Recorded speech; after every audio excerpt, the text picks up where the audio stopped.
ہمارے خلاف ایسی سازشیں چلی ہیں، ایسے ہتھ کنڈے استعمال کیے ہیں کہ وہ سمجھ گئے کہ ڈنڈے کے زور پر تو ہم مسلمانوں کو کبھی پسپا کر ہی نہیں سکتے، میٹھی چھری بن کر ان کو ختم کرو، میٹھی چھری بن کر۔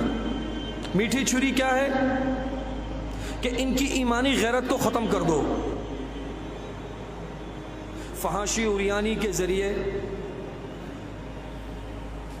یہ موبائل کے ذریعے، سوشل میڈیا کے ذریعے ایک ایک آدمی کی جیب تلک پہنچا دیا، ہر گھر میں پہنچا دیا۔ اس نے ایسے ہمارے ایمانوں پر وارے کیے ہیں، ایسی ضربیں لگائی ہیں کہ ہمارے اندر کی جو ایمانی غیرت تھی اس کو ختم کر دیا ہے۔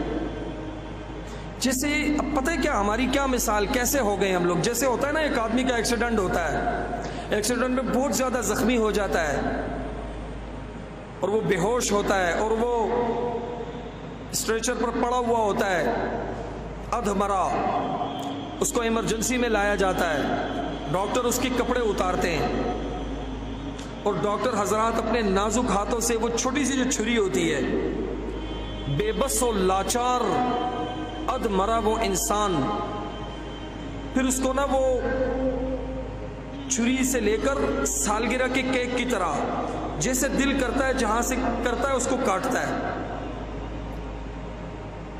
اس کا بدن کٹ رہا ہوتا ہے لیکن وہ بے بس ہوتا ہے، کچھ کر نہیں سکتا، اس کی جان آدھی نکلی ہوئی ہوتی ہے۔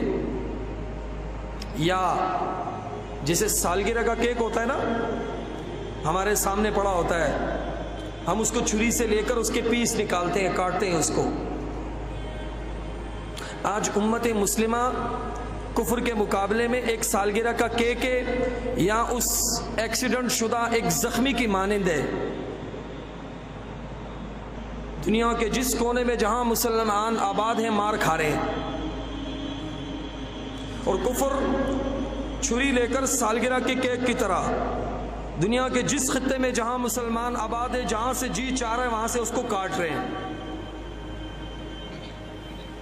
کبھی برما کے اندر، کبھی ہندوستان کے اندر، کبھی کشمیر کے اندر، کبھی افغانستان کے اندر، کبھی ابھی یہ رمضان المبارک کے اندر ہمارا قبلہ اول بیت المقدس فلسطین کے اندر جیسے سالگرہ کا کیک کاٹتے ہیں، ایسے کاٹے جا رہے ہیں مسلمان۔ اس کی وجہ کیا ہے؟ ہمارے اندر جو ایمانی غیرت تھی وہ ختم ہو چکی ہے۔ آپ علیہ الصلوۃ والسلام نے فرمایا مسلمان مسلمان کا بھائی ہے،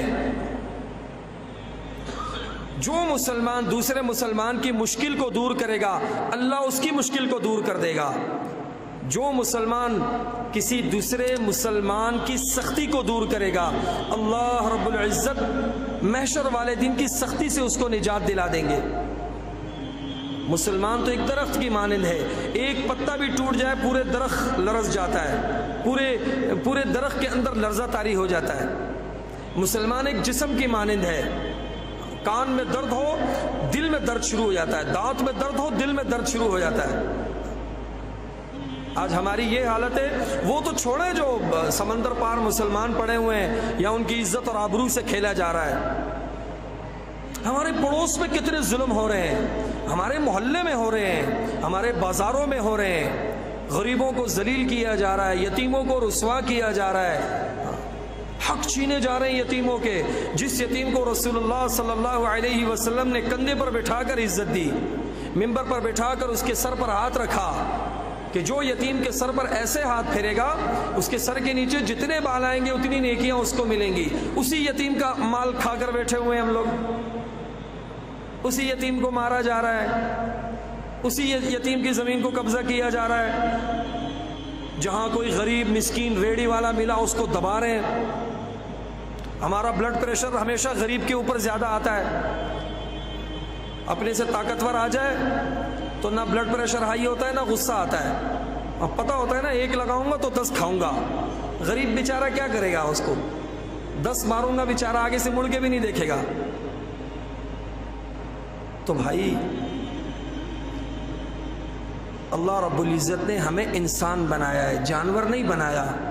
نفسا نفسی کا عالم ہے، صرف اپنی ذات اپنے نفع کو سوچتے ہیں۔ ہمارا 1 روپیہ ڈوب رہا ہو، اگلے کے 10 روپے ڈوب رہے ہوں تو 10 ڈوب جائے